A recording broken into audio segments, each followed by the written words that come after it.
2-3 दिवसापासून जे माझं छातीत दुखत होतं का, ते काल आहे ना खरंच खूप जास्त दुखलं संध्याकाळी आणि त्याच्यामुळं मी हा कालचा व्हिडिओ तुमच्यासोबत शेअर करू शकले नाही. काल तो व्हिडिओ आज तुमच्यासोबत शेअर करते. तर आहे ना काल झालं असं, की सकाळी उठले, सगळे घरातले कामं वगैरे आवरले आणि त्यातल्या त्यात दिवसभर लाईट गेली बघा. म्हणजे माझे जे कामं होते का, ते कामं एकही झाले नाही आणि माझी वरची रूम असल्यामुळं आणि वरच्या रूमवर माझ्या सोलार असल्यामुळं त्याच्या खूप जास्त गरमी होती इथं. अजून एकदा दुपारी दवाखान्यात जाऊन आले. ज्या पहिल्या गोळ्या होत्या त्या चेंज करून आणलं आणि तसंच बिना लाईटीचं, बिना फॅनचं थोड्या वेळ झोपले. त्यानंतर 4-4:30ला लाईट आली.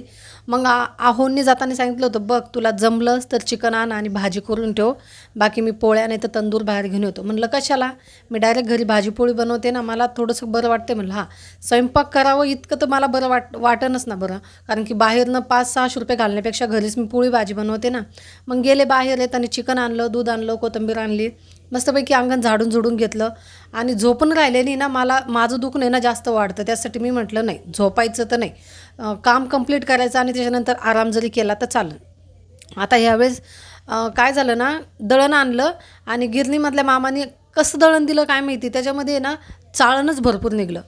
ते माझा अर्धा ते पाऊण तास त्या चाळण्यामध्ये गेला. आता दुसऱ्यांदा मी खरंच तिथून दळण आणणार नाही, कारण की इतकं जर 5 किलो पीठ जर दळून आणलं त्याच्यामध्ये 1 किलो जर चाळण जात असेल ना तर कायच उपयोग. तर मस्तपैकी चिकनची भाजी बनवली, पोळ्या बनवल्या. तर चला आजचा व्हिडिओ इथंच थांबवते ताईंनो. तुम्हाला माझा हा व्हिडिओ आवडला असेल तर लाईक करा आणि चॅनलला सबस्क्राईब करा. बाय. Good night.